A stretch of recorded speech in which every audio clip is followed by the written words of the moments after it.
Jeddah KMCC central committee വാഹന പ്രചരണ യാത്ര സംഘടിപ്പിച്ചു. വാഹന പ്രചരണ യാത്രയ്ക്ക് തിരൂരിൽ നൽകിയ സ്വീകരണം കുറുക്കോളി മൊയ്തീൻ MLA ഉദ്ഘാടനം ചെയ്തു.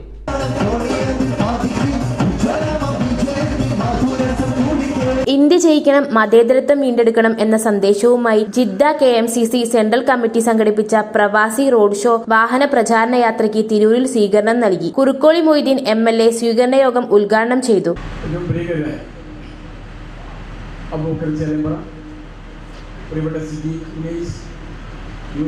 ഉൾപ്പെടെയുള്ള ഏറ്റവും ബഹുമാനരായ KMCCയുടെ സാരഥികളെ, പ്രിയങ്കരായ എൻ്റെ നാട്ടുകാരെ സുഹൃത്തുക്കൾ, വളരെ വിശദമായ ഒരു പ്രതിപാദനത്തിൻ്റെ ആവശ്യമില്ല.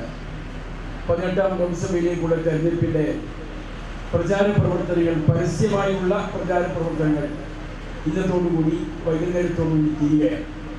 അതിനിടക്കാണ് വളരെ നിർണായകമായി ഈ സന്ദർഭത്തിൽ പ്രിയങ്കരായ ജിദ്ദ KMCCയുടെ നേതൃത്വത്തിൽ ഈ റോഡ് ഷോയുമായി തിരൂരിൽ എത്തിച്ചേർന്നിട്ടുള്ളത്.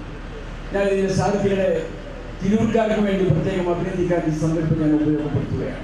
ജാഥ ക്യാപ്റ്റൻ അബൂബക്കർ അരിമ്ര വിശദീകരണം നടത്തി. ലോക്സഭാ തെരഞ്ഞെടുപ്പ് നടക്കുകയാണ്. അതിനിർണായകമാണ് ഈ ലോക്സഭാ തെരഞ്ഞെടുപ്പ് എന്ന് നമ്മൾ കാലങ്ങളായി പറയുന്നുണ്ട്. ആ തെരഞ്ഞെടുപ്പിൻ്റെ മുഹൂർത്തത്തിൽ ഞങ്ങൾക്ക് ചില ഉത്തരവാദിത്തങ്ങൾ നിർവഹിക്കാനുണ്ട് എന്ന നല്ല ബോധ്യത്തോടു കൂടിയാണ് KMCC ഈ തെരഞ്ഞെടുപ്പ് രംഗത്തേക്ക് വന്നിരിക്കുന്നത്. നിങ്ങൾ ചോദിച്ച ഇതേ ചോദ്യം നമ്മളോട് കഴിഞ്ഞ ദിവസങ്ങളിൽ വിവിധ മാധ്യമങ്ങൾ ചോദിച്ചുകൊണ്ടിരിക്കുകയാണ്.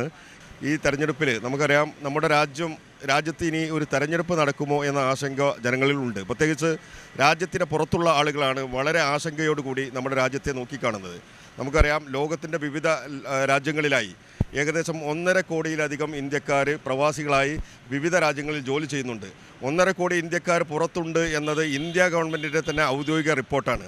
ആ പുറത്തുള്ള പ്രവാസികളായ ആളുകൾ അവർ നമ്മുടെ രാജ്യത്തിന് വിദേശ നാണ്യം നേടിത്തരുന്നു.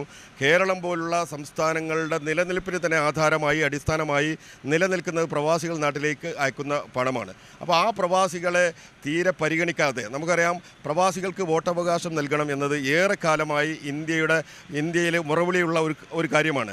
ഏറ്റവും അവസാനമായി സുപ്രീം കോടതി താക്കീതിൻ്റെ സ്വരത്തിൽ ഈ 1.5 കോടിയോളം വരുന്ന ഇന്ത്യക്കാർക്ക് ഈ ജനാധിപത്യ പ്രക്രിയയിൽ പങ്കാളിത്തം വഹിക്കാൻ അവസരം നൽകില്ലെങ്കിൽ ഇന്ത്യയുടെ ജനാധിപത്യ പ്രക്രിയ സക്രിയമാകുകയില്ല, അത് പൂർണ്ണമാകുകയില്ല എന്ന് പറഞ്ഞത് ഇന്ത്യയുടെ സുപ്രീം കോടതിയാണ്. പക്ഷേ സുപ്രീം കോടതി നമ്മുടെ കേന്ദ്ര ഗവൺമെൻറ്റിനോട് ഇതിനുവേണ്ടി പാർലമെൻറ്റിൽ നിയമം കൊണ്ടുവന്ന് പാസ്സാക്കണമെന്ന് പറഞ്ഞിട്ട് അതിൽ നിന്നൊക്കെ സ്കിപ്പാകുന്ന ഒരു സമീപനമാണ് പ്രധാനമന്ത്രി സ്വീകരിച്ചത് എന്ന് മാത്രമല്ല, ഈ കോൺഗ്രസിൻ്റെ UPA ഗവൺമെൻറ്റിൻ്റെയൊക്കെ കാലത്ത് ഇന്ത്യക്ക് ഒരു പ്രവാസി മന്ത്രാലയം ഉണ്ടായിരുന്നു. കേന്ദ്ര ക്യാബിനറ്റ് റാങ്കുള്ള പ്രവാസി മന്ത്രി ഉണ്ടായിരുന്നു. പക്ഷേ നരേന്ദ്രമോദി അധികാരത്തിൽ വന്നപ്പോൾ ആ പ്രവാസി മന്ത്രാലയം പിരിച്ചുവിട്ടു. അദ്ദേഹത്തിൻ്റെ മന്ത്രിസഭയിൽ ഇന്ന് പ്രവാസികാര്യ വകുപ്പ് മന്ത്രിയില്ല. അങ്ങനെ പ്രവാസി ഇന്ത്യക്കാരോട് വളരെ മോശമായ സമീപനം സ്വീകരിക്കുന്നു ഒരു വശത്ത് കേന്ദ്ര ഗവൺമെൻറ്. അപ്പോൾ സ്വാഭാവികമായും പ്രവാസി ജനങ്ങൾക്ക് ഈ കാര്യത്തിൽ ശക്തമായ പ്രതിഷേധമുണ്ട്.